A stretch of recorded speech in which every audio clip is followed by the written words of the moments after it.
आजच्या राजकारणामध्ये असा मंत्री दुर्मिळच नाही का? आरोग्य मंत्र्यांना भेटायचं आहे. कुठे आहेत ते?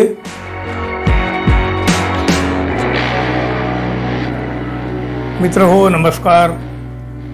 कधी कधी बघा, काही माणसांना वाटतं की मला म्हणजे अगदी सारी दुनिया ओळखते, मी खूप प्रसिद्ध आहे. अप्रत्यक्षात असं काही नसतं.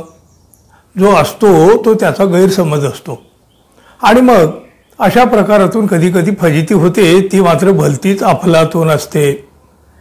बघा, एखादा सामान्य माणूस कोणा आमदारांना किंवा मंत्र्यांना ओळखू शकला नाही तर त्यात काही विशेष नाही.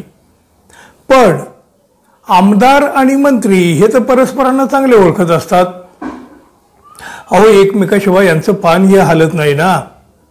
पण तरीही एक आमदार आणि एक मंत्र्यांची भेट एक विशेष अशी चर्चेची ठरली.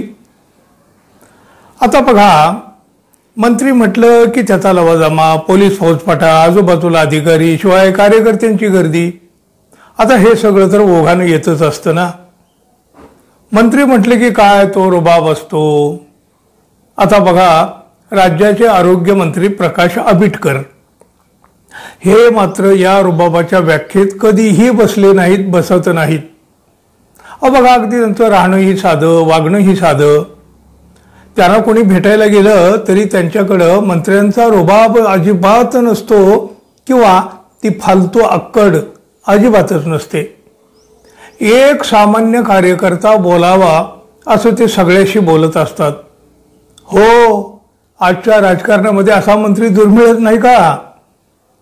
माणसांच्या गर्दीत ते त्या गर्दीतलेच एक होऊन जातात. त्यामुळे या गर्दीत मंत्री कोण आहे नक्की हे नवख्या माणसाला तर कळतच नाही. आणि बघा, नेमकं हेच झालं. राष्ट्रवादी काँग्रेस पक्षाचे आमदार हिरामण खोसकर हे आरोग्य मंत्री आंबेडकर यांना भेटायला गेले. मोजके कार्यकर्ते, अधिकारी इथं होते.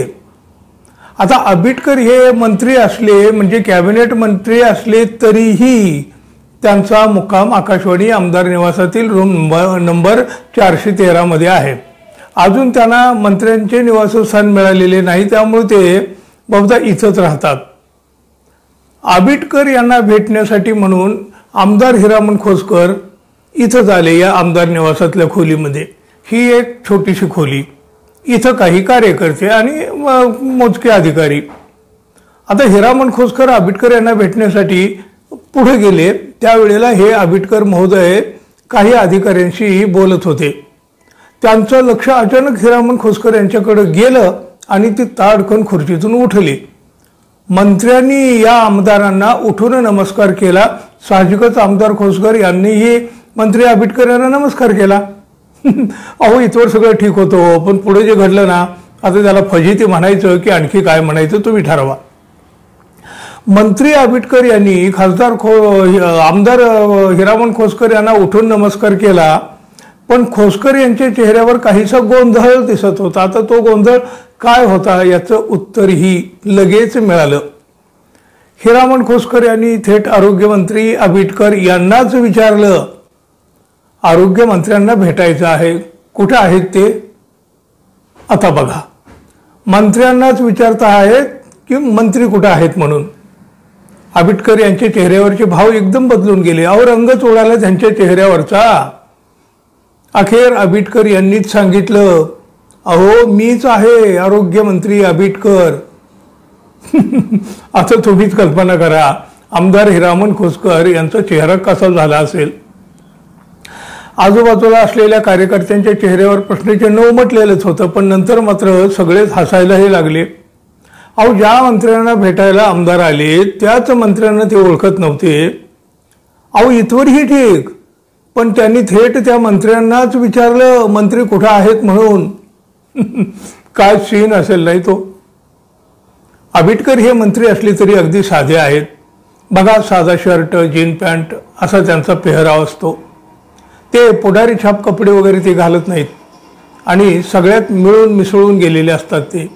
मंत्र्यांची छाप त्यांच्यावर अजिबात दिसत नसते कधीही. पोलिसांचा मोठा बंदोबस्तही नव्हता आणि फार मोठी गर्दीही नव्हती. त्यामुळं आमदार खोसकर यांना वाटलं असावं, हे कसे मंत्री असतील. त्यात त्यांनी खुर्चीतून उठून नमस्कार केलेला. कदाचित मंत्र्यांचे पीए वगैरे असतील किंवा आणखी कुणीतरी असेल असं त्यांना म्हणजे खोसकर यांना वाटलं असेल कदाचित, म्हणून आमदारांनी मंत्र्यांनाच विचारलं असेल मंत्री कुठं आहेत म्हणून. म्हणजे बघा, मंत्री भलत्या रोबाबात वागतात म्हणून आपण ओरडतो. एखादा मंत्री साधेपणाने राहिला तर आपणच त्यांना ओळखतही नाही. आणि इथंही नेमकं तेच झालं. पण मित्रांनो, गल्लीच्या पुढारी सुद्धा रोबाबात बोलतो. अहो, असा मंत्री आजच्या राजकारणात कुठं? काय म्हणाल तुम्ही अशा मंत्र्यांना? हो, तुमच्या प्रतिक्रिया जरूर द्या. आणि आपण अजून आपल्या चॅनलला सबस्क्राईब केलं नसेल तर कृपया सबस्क्राईब करावं ही अपेक्षा आहे. धन्यवाद. पुन्हा भेटू. तोपर्यंत नमस्कार.